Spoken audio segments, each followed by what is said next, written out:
Welcome the African explorer who might have reached America 2,000 years before Columbus. Close your eyes and picture the discovery of America. You're thinking of Columbus in 1492, right? Maybe the Vikings around 1000 AD, if you paid attention in history class. But what if I told you there had actual historical documentation of an African explorer who sailed with 60 ships and 30 people down the coast of West Africa in 500 BC and might have crossed the Atlantic to South America a full 2,000 years before Columbus ever left Spain? His name was Hanno the Navigator. He was Carthaginian North African, and the account of his voyage, called the Periplus, still exists today. But here's where it gets interesting. The expedition just stops. The record ends abruptly, and some historians believe they know why. Hanno didn't just sail down Africa's coast, he crossed the ocean. This isn't fringe conspiracy theory. This is documented history with tantalizing gaps that serious scholars have been debating for decades. Let's dive into the evidence. Who was Hanno? Around 500 BCE, Carthage, located in modern-day Tunisia, was the dominant naval power in the Mediterranean. While the Greeks were building the Parthenon and the Chinese were writing the art of war, Carthaginian sailors were exploring the unknown Atlantic. Hanno wasn't just any sailor. According to the Periplus of Hanno, a Greek translation of his original Punic account preserved in a single 10th century manuscript, he was commissioned by the Carthaginian Senate to establish colonies along the West African coast and explore the extent of the inhabitable world. Dr. Lionel Casson of New York University, a leading expert on ancient navigation, authenticated the Periplus as a genuine ancient document. Though he notes the Greek translation likely contains errors and abbreviations, the text describes an expedition of 60 Pentaconters, 50 oared ships, carrying 30,000 men and women to establish settlements. Here's what we know for certain. Hanno sailed through the Pillars of Hercules, Strait of Gibraltar, established at least 6 colonies along the Moroccan coast, and continued south past the Sahara. The account describes rivers filled with crocodiles and hippopotami, volcanic activity, encounters with gorilla, likely chimpanzees or gorillas. This is the first written use of the word, and indigenous peoples.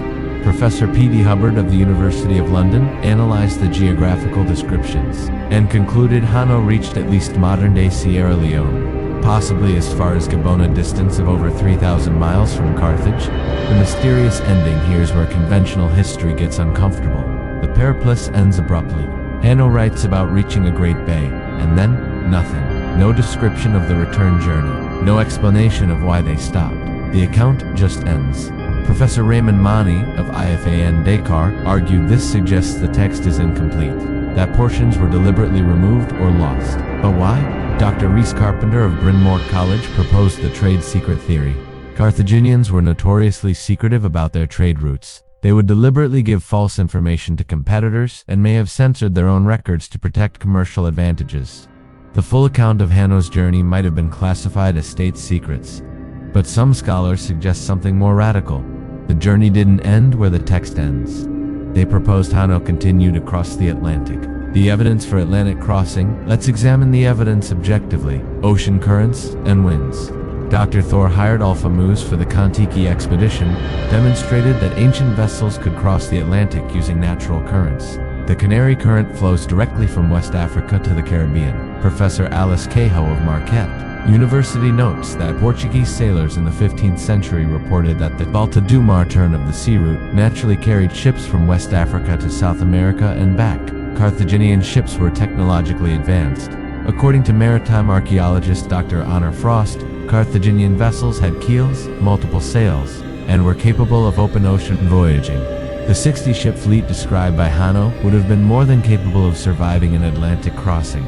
Archaeological anomalies in Brazil.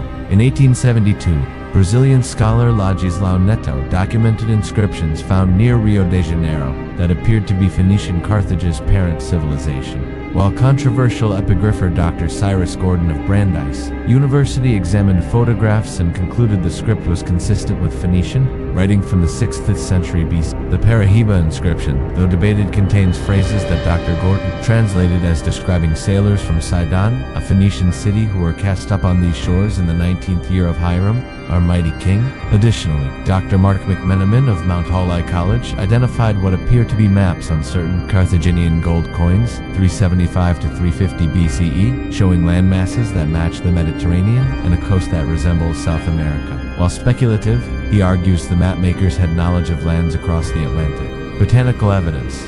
This is where it gets really interesting. Dr. Carl Johannesson of the University of Oregon documented African bottle gourds Legionaria ciceraria in South American archaeological sites dating to 8000 BC, long before known human contact. More recently, geneticist Dr. Logan Kistler of the Smithsonian confirmed through DNA analysis that African bottle gourds were present in the Americas before Columbus. Similarly, the African oil palm Elaeus guineanus and certain species of African yams appear in pre-Columbian South American sites. While some argue for prehistoric natural dispersal, others suggest later human transport. Cultural parallels. Dr. Ivan van Sertima of Rutgers University, in his controversial book They Came Before Columbus, documented striking similarities between West African and pre-Columbian South American cultures. Pyramidal architecture appears in both regions. Mummification practices, though Egypt is typically cited, similar astronomical knowledge. Metallurgical techniques, particularly bronze working. Linguistic similarities between Mandinka, West African languages, and certain Amazonian languages. While mainstream archaeology attributes these to parallel evolution, Van Sertima argued the similarities are too specific to be coincidental. The skeptical response. Let's be fair. Most academic historians reject the theory that Hanno reached America. Here's why. Lack of definitive evidence. Professor David Abulafia of Cambridge argues that while Hanno's voyage is historical, there's no concrete proof of Atlantic crossing. The inscriptions in Brazil are disputed. Many scholars consider them modern forgeries. The coin maps identified by McMenamin are open to interpretation. Alternative explanations regarding botanical evidence. Dr. Dolores Piperno of the Smithsonian suggests bottle gourds could have floated across the Atlantic naturally or been transported by earlier unknown migrations. The cultural similarities could reflect universal human problem-solving rather than direct contact. The silence of the record. If Carthaginians regularly crossed the Atlantic, why is there only one ambiguous account? Why no trade goods? No genetic evidence in populations? No clear archaeological sites? Professor Mary Lefkowitz of Wellesley College, a vocal critic of Afrocentric historical claims, argues that the desire to find African achievements sometimes leads to overinterpretation of limited evidence. Why IT matters. Whether or not Hanno reached America, his documented voyage proves something crucial. Africans were conducting sophisticated maritime exploration 2,000 years before the European Age of Discovery. The Periplus of Hanno describes organized colonization efforts, naval expeditions of unprecedented scale, 60 ships, scientific observation and documentation, navigation beyond sight of land. Dr. John Henrik Clark of Cornell argued that African maritime history has been systematically erased or minimized. When we think of ancient explorers, we think of Greeks and Romans, rarely Carthaginians. Despite Carthage being North Africa's greatest power, Professor Cheikh Anta Diop of Senegal spent his career documenting African achievements that were ignored by Eurocentric history. The Hanno expedition, indisputable historical fact, demonstrates African technological and organizational capability that challenges narratives of African primitiveness. The truth about discovery. Here's what we can say with certainty. Confirmed facts. Hanno, the Navigator, was a real historical figure. The Periplus is an authentic, ancient document. Carthaginians explored West Africa extensively around 500 BC. The expedition included 60 ships and 30,000 people. They reached at least Sierra Leone. Possibly further ocean currents could have carried them to South America. The account ends mysteriously plausible but unproven. Hanno or other Carthaginians may have crossed the Atlantic. Some pre-Columbian contact between Africa and Americas likely occurred. Evidence exists, but is disputed by mainstream archaeology. Important, regardless whether Hanno reached America or not. He represents African achievement in exploration, navigation, and documentation that predates European efforts by 2 millennia. Closing the question, who discovered America, is itself flawed. Indigenous peoples were there for at least 15,000 years. The Vikings definitely arrived around 1000 CE. There's strong evidence for Polynesian contact. And now we have the Hanno question. But maybe the real story isn't about who got there first. Maybe it's about why we've been so invested in a single narrative, Columbus won. The evidence suggests a far more complex history of human exploration and contact.